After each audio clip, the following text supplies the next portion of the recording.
Welcome to Telangana ఉద్యమ చరిత్ర online classes. ఈరోజు మనం పెద్ద మనుషుల ఒప్పందంలో ఉన్న 14 అంశాలు చెప్పినాం కదా, దాని కంటిన్యూషన్ ఇప్పుడు చేస్తా. ఈ పెద్ద మనుషుల ఒప్పందంలో 14 అంశాల గురించి వాళ్ళు మాట్లాడిన తర్వాత ఏమైంది అంటే, ఈ పెద్ద మనుషుల ఒప్పందం మీద సంతకాలు ఎప్పుడు జరిగిరు అని కూడా క్వశ్చన్ వచ్చింది. ఇప్పుడు నేను ఏమంటానంటే 1956 ఫిబ్రవరి 20 తారీఖు నాడు, ఎప్పుడు అంటున్నామండి, 1956 ఫిబ్రవరి 20వ తేదీన ఏమంటున్నాం సార్? 1956 ఫిబ్రవరి 20వ తేదీన మనకు పెద్ద మనుషుల ఒప్పందం జరిగింది. సార్ ఏం జరిగింది సార్? పెద్ద మనుషుల ఒప్పందము జరిగింది. అవును, జరిగింది. అయితే ఏంది మరి? ఈ రోజున మన నాయకులు సంతకాలు చేశారు. ఏమని? ఓకే, ఈ అంశాలను మేము పరిశీలన చేస్తాం అని చెప్పి ఇరు ప్రాంతాలు ఆంధ్ర తెలంగాణ నాయకులు సంతకాలు చేయడం జరిగింది. సార్ ఎవరు సంతకాలు చేసిరు సార్? ఆంధ్ర వాళ్ళు, తెలంగాణ వాళ్ళు ఇక్కడ సంతకాలు చేయడం జరిగింది అన్న. ఓ సారు ఎవరు సంతకాలు చేసిరని మళ్ళీ నన్ను అడగొద్దు. ఆంధ్ర వాళ్ళు తెలంగాణ వాళ్ళు ఇద్దరుగా సంతకాలు చేసిర్రు. ఎన్నడు చేసిర్రు? 1956 ఫిబ్రవరి 20 తారీఖు నాడు. ఏమని చేసిరని మళ్ళీ మీకు డౌట్ వస్తుంది కదా. ఏమని సంతకాలు చేసిర్రు అంటే, ఈ అంశాలపైన ఏమంటున్నామండి, ఈ అంశాల మీద మేము చర్చ జరుపుతాం, ఈ అంశాలపైన మేము చర్చ జరుపుతాం, ఈ అంశాలను మేము విశ్లేషిస్తాం. ఏం చేస్తాం? విశ్లేషణ చేస్తాము. ఇవి అంగీకారంగా ఉన్నాయా లేవా అనే అంశాలను మేము తెలుసుకుంటాం. ఇవి అంగీకారమా కాదా అనే ముచ్చట్లు కూడా మేము చూస్తాం అని చెప్పి వీళ్ళు ఆలోచన చేసుకుంటామని చెప్పి వీటిపైన సంతకాల కార్యక్రమాన్ని చేపట్టారు. ఎన్నడు సంతకాలు చేపట్టినారు అంటున్నా? 1956 యొక్క ఫిబ్రవరి 20 తారీఖు నాడు వాళ్ళు సంతకాలు చేయడం జరిగింది. ఎవరు సంతకాలు చేసిర్రు? ఈ యొక్క ఆంధ్ర తెలంగాణ నాయకులు ఈ రోజున సంతకాలు అనేటివి చేయడం జరిగింది. Okay, done. నెక్స్ట్ ఏమంటున్నా, ఇక అయిపోయింది. మనోళ్ళంతా ఢిల్లీ నుంచి హైదరాబాద్కు, ఆంధ్ర విజయవాడకి ఎక్కడోళ్ళు అక్కడ వెళ్ళిపోయారు. వెళ్ళిపోయిన తర్వాత ఏం డిస్కషన్ వచ్చింది అనేది కూడా చూడాలి కదా. ఎక్కడోళ్ళు అక్కడ వెళ్ళిపోయారు. వెళ్ళిపోగానే మనోళ్ళు నన్ను అడిగారు, ఏం సార్ మరి ఏం లేదా అని అడిగారు. ఇట్లాంటి టైంలో తెలంగాణ ప్రాంత వ్యాప్తంగా ఒక మీటింగ్ జరిగింది. తెలంగాణలో ఒక మీటింగ్ జరిగింది. ఏం జరిగింది? తెలంగాణలో మీటింగ్ జరిగింది అని చెప్తున్నా. ఏం జరిగింది అధ్యక్ష? తెలంగాణలో మీటింగ్ జరిగింది అని చెప్పి చెప్తున్నాం. ఏం జరిగింది బిడ్డ? తెలంగాణలో ఒక మీటింగ్ జరిగింది. ఏ మీటింగ్ సార్ అంటే, నేను మీ అందరినీ ఏమనుకోకూరబ్బా, నేను అదే ఊరు అంటారు, నిజామాబాద్ తోలుకపోతా. వస్తారు కదా, చలో అందరు ఫ్లైట్ వేసుకొని వస్తారా? గణేష్ సార్ స్టూడెంట్స్ మీరు మినిమం ఫ్లైట్లో రారు. ఇట్లా మనం ఎటు పోతున్నాం ఇప్పుడు? నిజామాబాద్ పోతాను. యాడికి పోతాను? నిజామాబాద్ పోతున్నాం. Are you ready? Yes ready sir. చలో వచ్చేసేయండి. 1900 ఇప్పుడు నేను ఇక్కడ రాస్తున్నా, నిజామాబాద్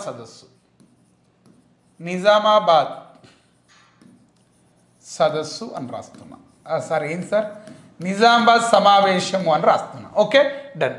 దీన్నే ఇంకా ఏమంటామంటే, దీన్ని ఈ యొక్క మార్చు సమావేశం మార్చి డిక్లరేషన్ అని చెప్పి కూడా పిలుస్తాం. దీన్నే ఇంకా ఏమంటామంటే మార్చ్ డిక్లరేషన్ అని చెప్పి కూడా పిలుస్తాం. సార్ దీన్నే ఏమంటున్నామంటే, ఏమంటాం సార్? దీన్ని నిజామాబాద్ సదస్సు అని చెప్పి పిలుస్తున్నా. దీనికి ఇంకొక పేరు ఏం పేరు అంటే నిజామాబాద్ డిక్లరేషన్, మార్చ్ డిక్లరేషన్ అని చెప్పి కూడా దీన్ని పిలుస్తూ ఉన్నాము అంటున్నాం. సార్ ఏమంటున్నాం సార్? నిజామాబాదు డిక్లరేషను, లేదా ఇంకా ఏమంటున్నాం? దీన్ని మార్చ్ డిక్లరేషన్ అని చెప్పి కూడా పిలవడం జరుగుతుంది అంటున్నాం. సార్ ఏమంటున్నా? నిజామాబాద్ డిక్లరేషన్ లేదా మార్చ్ డిక్లరేషన్ అని చెప్పి కూడా దీన్ని పిలుస్తున్నా. Okay, done. ఇప్పుడు ఈ నిజామాబాద్ డిక్లరేషన్, మార్చ్ డిక్లరేషన్ ఎప్పుడు జరిగింది? 1956 మార్చు 5వ తేదీన ఇది జరిగింది. ఎన్నడు జరిగింది? 1956 మార్చు 5 తారీఖు నాడు. ఎప్పుడంటున్నా? 1956 మార్చు 5వ తేదీన ఈ నిజామాబాద్ డిక్లరేషన్ లేదా మార్చ్ డిక్లరేషన్ అనేది జరిగింది అంటున్నా. ఓకే, ఈ సమావేశంను ఎవరు నిర్వహించినారు? ఈ సమావేశం యొక్క నిర్వాహకులు ఎవరు? మీకు చాలా అద్భుతంగా గుర్తుండాలి ప్రతి అంశం. మన ధమాక్లో ఫీడ్ కావాలా? రైట్. ఈ సమావేశం యొక్క నిర్వాహకులు ఎవరు అంటే భారతీయ సేవక్ సమాజ్ మండలి. ఏమంటున్నా? భారతీయ సేవక్ సమాజ్ మండలి. ఏం సారు? భారతీయ, మంచిగా రాయండి, భారతీయ సేవక్ సమాజ్ మండలి. ఏమంటున్నామండి? భారతీయ సేవక్ సమాజ్ మండలి అని చెప్పి పిలుస్తున్నా. సార్ ఏమంటున్నాం సార్? భారతీయ సేవక్ సమాజ్ మండలి వారు ఈ మీటింగ్ నిర్వహించినారు. సార్ ఎవరు సార్ ఈ మీటింగ్ నిర్వహించింది? భారతీయ సేవక్ సమాజ్ మండలి వారు ఈ మీటింగ్ పెట్టినారు సార్. ఎన్నడు పెట్టినారు సార్ అంటే మార్చి 5 తారీఖు 1956 సార్. మరి ఈ మీటింగ్కు ముఖ్య అతిథి ఎవరు? Chief guest. ఈ మీటింగ్ యొక్క చీఫ్ గెస్ట్గా నేను ఎవరిని పిలుస్తున్నాను అంటే జవహర్ లాల్ నెహ్రూ. ఎవరంటున్నా? జవహర్ లాల్ నెహ్రూ. సార్ ఎవరంటున్నాం సార్? జవహర్ లాల్ నెహ్రూ గారు దీనికి చీఫ్ గెస్ట్గా రావడం జరిగింది అంటున్నాం. సార్ ఎవరు వచ్చినారు సార్? జవహర్ లాల్ నెహ్రూ గారు దీనికి చీఫ్ గెస్ట్గా రావడం జరిగినది అని చెప్పి మాట్లాడుతున్నాం. ఎవరండి దీనికి చీఫ్ గెస్ట్గా వచ్చింది? జవహర్ లాల్ నెహ్రూ గారు దీనికి చీఫ్ గెస్ట్గా వచ్చాడు. Yes sir? ఎస్. మీటింగ్ అయిపోయింది, ఇంటికి పోదామని బయలుదేరుతుంది సార్. పో మీటింగ్ అయిపోయింది సార్, ఇంటికి పోవాలని బయలుదేరుతుండు. పోతాడు. పోయేటప్పుడుగా పాత్రికేయ మిత్రులు, మీడియా మిత్రులు మైకులు ముందట పెట్టారు. హలో ప్రధానమంత్రి గారు, ఆగండి. ఏంది మీ యొక్క అభిప్రాయం చెప్పకుండానే పోతారా? మీ ఇష్టమా? రేపు మీ అభిప్రాయం అని అడిగారు. అడగంగానే ఆయన ఏం చెప్పాలి నేను అని అడిగి ఏదో ఒకటి చెప్తూ అంతా మీటింగ్కు ప్రెస్ మీట్ పెట్టారు. ఇప్పుడు ఏమంటున్నా? పాత్రికేయ మిత్రుల సమావేశం, పాత్రికేయ మిత్రుల సమావేశం, అదే ప్రెస్ మీట్, పాత్రికేయ మిత్రుల సమావేశమును కండక్ట్ చేయడం జరిగింది. సార్ ఏం కండక్ట్ చేసినాం? పాత్రికేయ మిత్రుల సమావేశమును కండక్ట్ చేసినాం. మరి ఈ పాత్రికేయ మిత్రుల సమావేశంలో ఏ అంశం మీద మాట్లాడిండు నెహ్రూ గారు? ఈ పాత్రికేయ మిత్రుల సమావేశంలో నెహ్రూ గారు ఏ అంశం మీద మాట్లాడిండు అంటే ఫస్ట్ ఆ జర్నలిస్ట్ మిత్రులు క్వశ్చన్ అడిగారు. ఏమని? సారు మొన్నటిదాకా ఆంధ్ర తెలంగాణ విలీనం వద్దు అన్నావు, విశాలాంధ్ర ఏర్పాటు సామ్రాజ్యవాద దురాకాంక్ష అన్నావు. ఏమన్నాడు ఈ పెద్ద మనిషి? విశాలాంధ్ర ఏర్పాటు సామ్రాజ్యవాద దురాకాంక్ష అని చెప్పినటువంటి వ్యక్తివి నువ్వే కదా. ఏమన్నారు? విశాలాంధ్ర. పెన్ను మార్కర్ చేంజ్ అయ్యి మంచి మార్కర్లు తీసుకోవాలి, పోరాళ్ళకు కూడా ఎఫెక్టివ్ అనిపించాలి క్లాసు. ఏమంటున్నా? విశాలాంధ్ర ఏర్పాటు సామ్రాజ్యవాద కాంక్ష అడిగినటువంటి క్వశ్చన్. ఏమన్నారు? విశాలాంధ్ర ఏర్పాటు సామ్రాజ్యవాద దురాకాంక్ష. ఏమన్నాడు? సామ్రాజ్యవాద దురాకాంక్ష అన్నావు కదా నువ్వే. సామ్రాజ్యవాద దురాకాంక్ష అని చెప్పింది ఎవరు? నువ్వే కదా. మరి ఇలా తెలంగాణను ఆంధ్రాను కలిపి కొత్త రాష్ట్రం ఏర్పాటు చేయి అని పెద్ద మనుషులు ఒప్పందంలా ఎట్లా మాట్లాడినావు నువ్వు అని అడిగిరు. అడగగానే ఆయన ఏమన్నా, అరే బిడ్డ నేను అంత దూరం మాట్లాడలే, అసలు మ్యాటర్ ఏందని చెప్తా. ఎందుకు ఇలా విశాలాంధ్ర ఏర్పాటు చేయమల్లా అన్నది కూడా చెప్తాను నేను. రైట్. ఇక్కడ నెహ్రూ గారు, ఇది క్వశ్చన్ అధ్యక్ష, నెహ్రూ గారి ఆన్సర్ ఏ విధంగా వచ్చింది? నెహ్రూ గారు ఏమన్నారు అంటే, సార్ మీరు చెప్పింది వాస్తవం సార్, నేను అంగీకరిస్తున్నాను.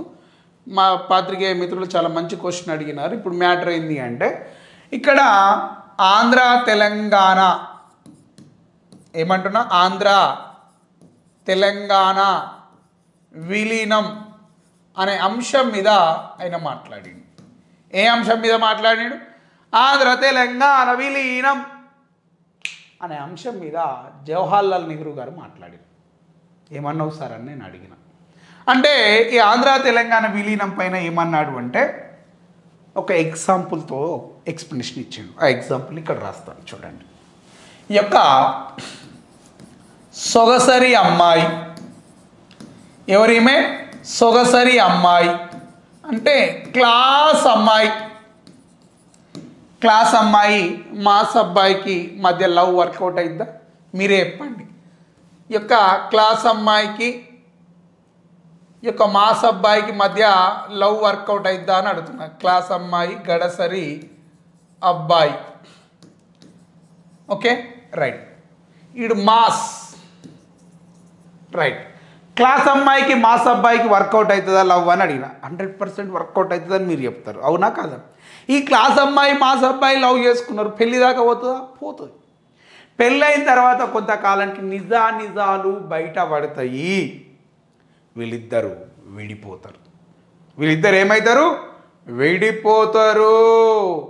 అంటే భార్యాభర్తలు ఏ విధంగా విడాకులు తీసుకుంటారో అదేవిధంగా ఈ ఆంధ్ర తెలంగాణ వాళ్ళు విడాకులు తీసుకునేటువంటి అవకాశం కూడా కల్పిస్తున్నామని చెప్పినాడు.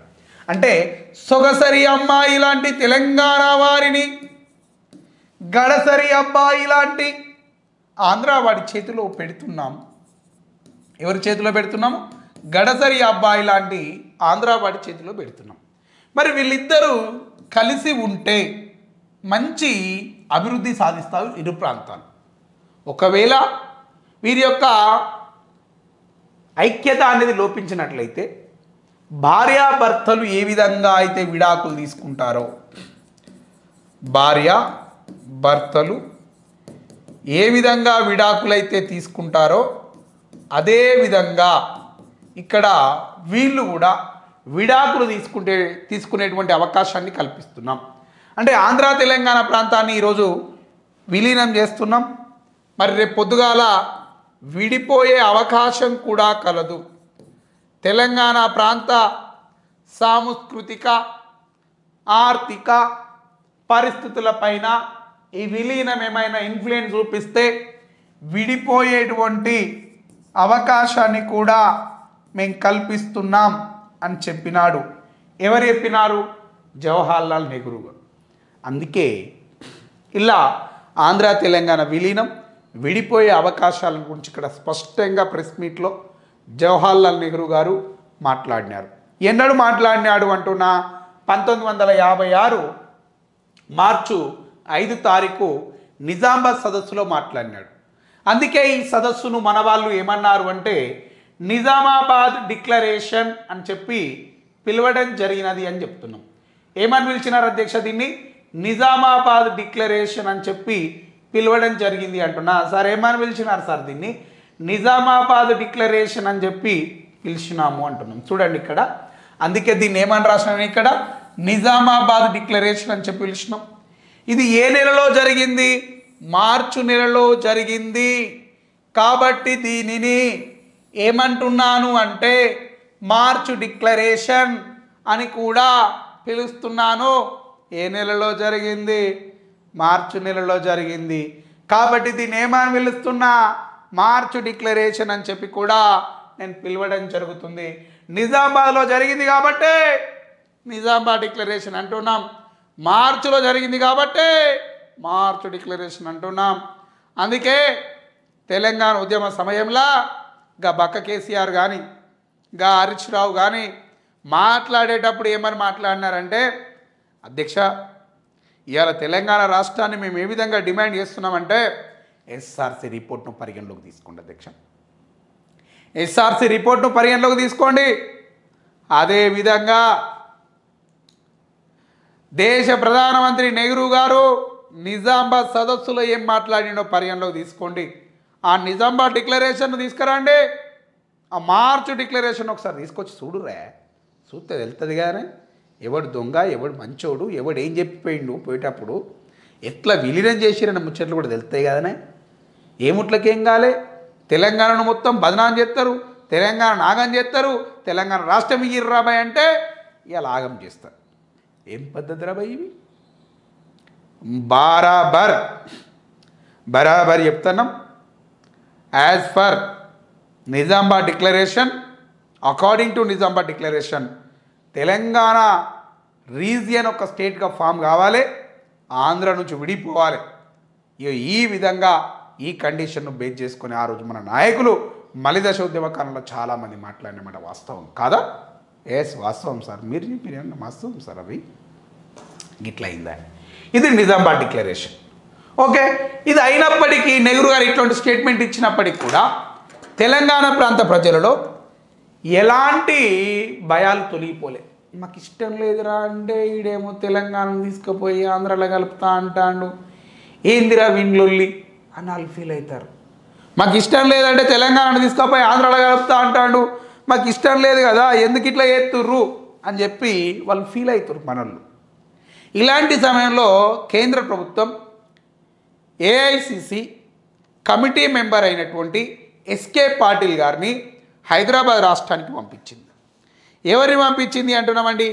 ఎస్కే పాటిల్ ఆంధ్ర తెలంగాణ విలీనం అంశాలను అబ్జర్వ్ చేయడం కోసం. ఏమంటున్నామండి? ఆంధ్ర తెలంగాణ విలీనం అంశాలను అబ్జర్వ్ చేయడానికి, అంటే అధ్యయనం చేయడానికి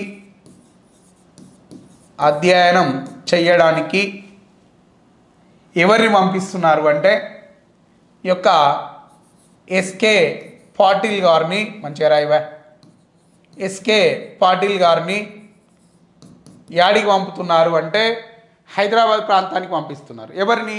ఎస్కే పాటిల్ గారిని. ఈయన ఎవరు?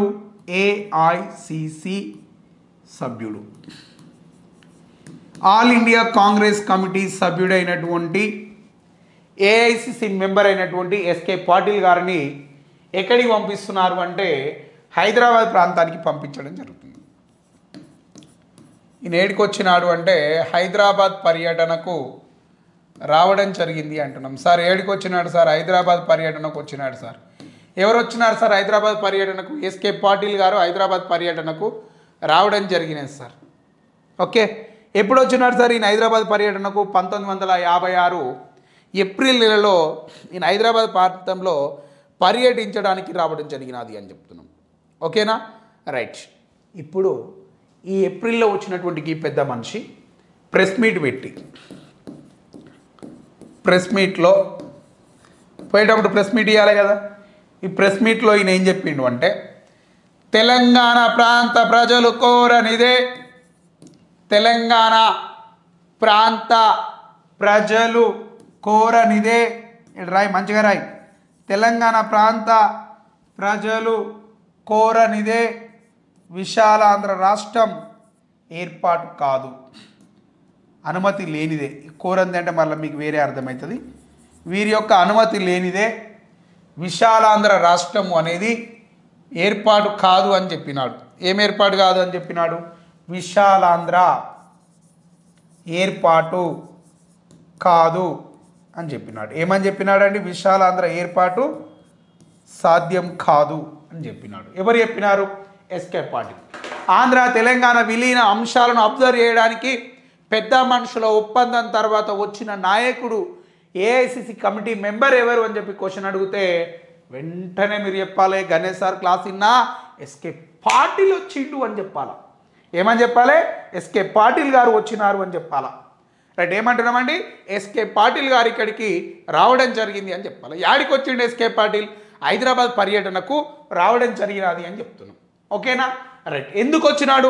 ఆంధ్ర తెలంగాణ విలీనం అంశాలను అబ్జర్వ్ చేయడం కోసమే ఎస్కే పాటిల్ గారు ఇక్కడికి రావడం జరిగింది. పోతూ పోతూ ఆయన ఏమన్నాడు? తెలంగాణ ప్రాంత ప్రజలు అనుమతించనిదే విశాలాంధ్ర రాష్ట్రం ఏర్పాటు కాదు అని చెప్పినాడు. ఎవరు చెప్పినారు అంటున్నా? ఈ యొక్క ఎస్కే పాటిల్. ఈయన తర్వాత ఆంధ్ర తెలంగాణ విలీనం అంశాన్ని అధ్యయనం చేయడానికి మరొక వ్యక్తి ఈ యొక్క మాట్లాడిండు. ఈ యొక్క తెలంగాణ ప్రాంత ఆంధ్ర తెలంగాణ విలీనం గురించి మరొక వ్యక్తి మాట్లాడిండు. ఆయన పేరు కూడా రాస్తా. ఆంధ్ర తెలంగాణ విలీనం అంశం పైన భారత పార్లమెంటులో ఒక పెద్ద మనిషి మాట్లాడిండు. భారత పార్లమెంటులో ఒక పెద్ద మనిషి మాట్లాడిండు. ఆయన పేరే ఏమిటి అంటే గోవింద బల్లభ పంతు. గోవింద గోవింద బల్లభ పంతు. ఏం పేరంటున్నా? Govind Ballabh Pant has a home minister of India. ఎవరు సార్ ఈయన అంటే భారత హోంశాఖ మంత్రి అని చెప్తున్నా. కేంద్ర హోంశాఖ మంత్రి అని చెప్పి పిలుస్తున్నా. ఏమంటున్నామండి? కేంద్ర హోంశాఖ మంత్రి అని చెప్పి పిలుస్తూ ఉన్నాం. ఈయన ఈ మీటింగ్కి వచ్చింది. అంటే ఈయన భారత పార్లమెంట్లో మాట్లాడాడు. ఏమని మాట్లాడినాడు జీబీ పంత్ గారు అంటే ఈ యొక్క తెలంగాణ ప్రాంత ప్రజలు, తెలంగాణ వాళ్ళు, ఈ యొక్క తెలంగాణ ప్రజలు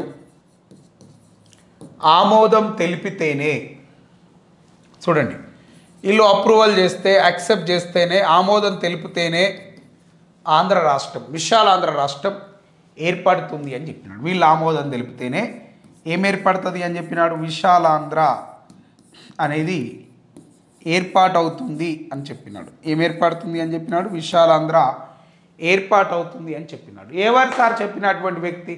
జీబీ పంత్ గారు చెప్పినాడు. ఎక్కడ మాట్లాడినారు సార్? పార్లమెంట్లో సార్. ఎక్కడ మాట్లాడినాడు సార్? పార్లమెంట్లో మాట్లాడినాడు సార్. ఎవరు సార్? జీబీ పంత్. ఏమని మాట్లాడినాడు సార్? ఆంధ్ర తెలంగాణ విలీనం, విశాలాంధ్ర ఏర్పాటు కావాలంటే తెలంగాణ ప్రాంత ప్రజలు దానికి ఆమోదం తెలిపాలి. తెలపకపోతే ఈ రాష్ట్రం ఏర్పాటు కాదబ్బా అని చెప్పినాడు. ఎవరు చెప్పినారు అంటున్నామండి? ఈ యొక్క జీబీ పంత్ గారు. తర్వాత 1956వ సంవత్సరం ఏమంటున్నామండి? 1956వ సంవత్సరంలో ఏం జరిగింది? 1956వ సంవత్సరం జూలై 19 తారీఖు నాడు, అంటే ఇంకొక ముచ్చట చెప్పాలి, 1956 ఏప్రిల్ 12 తారీఖు నాడు ఏమంటున్నామండి? 1956 ఏప్రిల్ 12 తారీఖు నాడు ఇంకొక ముచ్చట రాస్తుంది. ఇక 1956 ఏప్రిల్ 12వ తేదీన ఏం జరిగింది అంటే హైదరాబాద్ శాసనసభ ఆమోదం తెలిపింది. హైదరాబాద్ శాసనసభ ఆమోదం తెలిపినది అని చెప్తున్నా. ఎన్నడు? 1956 ఏప్రిల్ 12 తారీఖు నాడు హైదరాబాద్ శాసనసభ తీర్మానం, మంచిగా హైదరాబాద్ శాసనసభ తీర్మానము అని చెప్తున్నాం. ఏమని తీర్మానం చేసింది? హైదరాబాద్ శాసనసభ ఏమని తీర్మానం చేసినది అంటే ఆంధ్ర తెలంగాణ విలీనం చేసి నూతన రాష్ట్రం ఏర్పాటు చేయడానికి. అప్పట్లో ఏముంది? ఇక్కడ హైదరాబాద్ స్టేట్ ఉంది కదా, రైట్, అది తీసుకుంటాం. రైట్, ఇక్కడ హైదరాబాద్ స్టేట్ను సరే ఏమంటున్నాం సార్? హైదరాబాద్ ప్లస్ ఆంధ్ర రాష్ట్రాలను, హైదరాబాద్ ప్లస్ ఆంధ్ర రాష్ట్రములను విలీనం చేసి, హైదరాబాద్ ప్లస్ ఆంధ్ర రాష్ట్రాలను విలీనం చేసి నూతన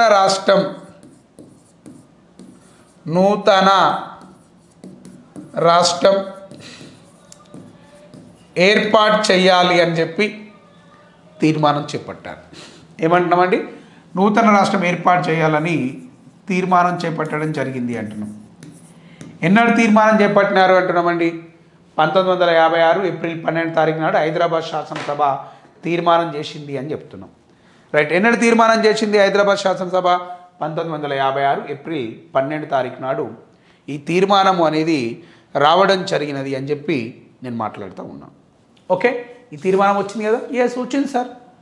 దీని తర్వాత 1956 జూలై 19 తారీఖు నాడు, 1956 జూలై 19న పెద్ద మనుషుల ఒప్పందం పైన, ఏం సార్? పెద్ద మనుషుల ఒప్పందం పైన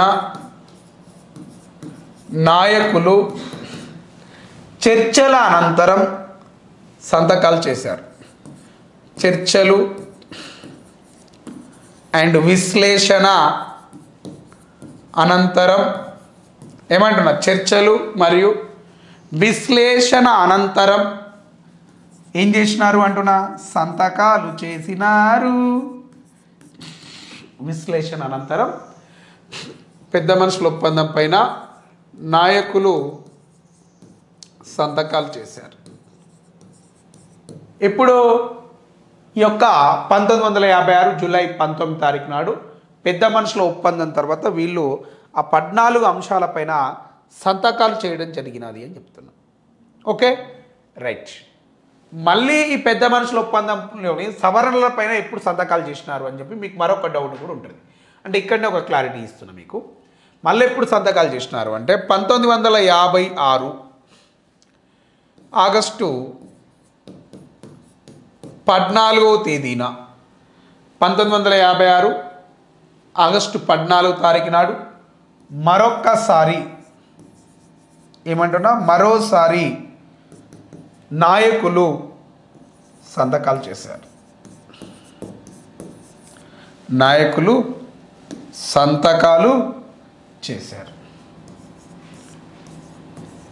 ఎన్నడు సంతకాలు చేసిర్రు అంటున్నా, 1956 ఆగస్టు 14 తారీఖు నాడు మరోసారి సంతకాలు చేసినారు.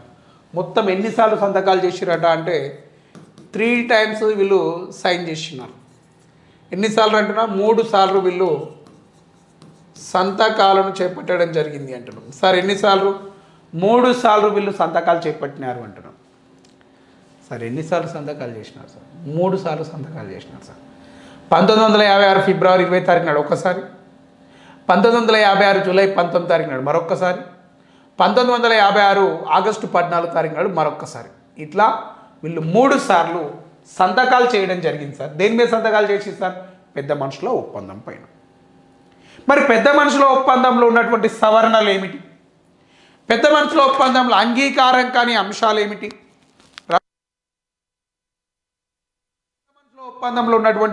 పెద్ద మనుషుల ఒప్పందంలో ఉన్నటువంటి సవరణలు ఏమిటి? మరి అంగీకారం కుదరని అంశాలు ఏమిటి అనే ముచ్చట్లు ఇప్పుడు చూద్దాం. Okay, done.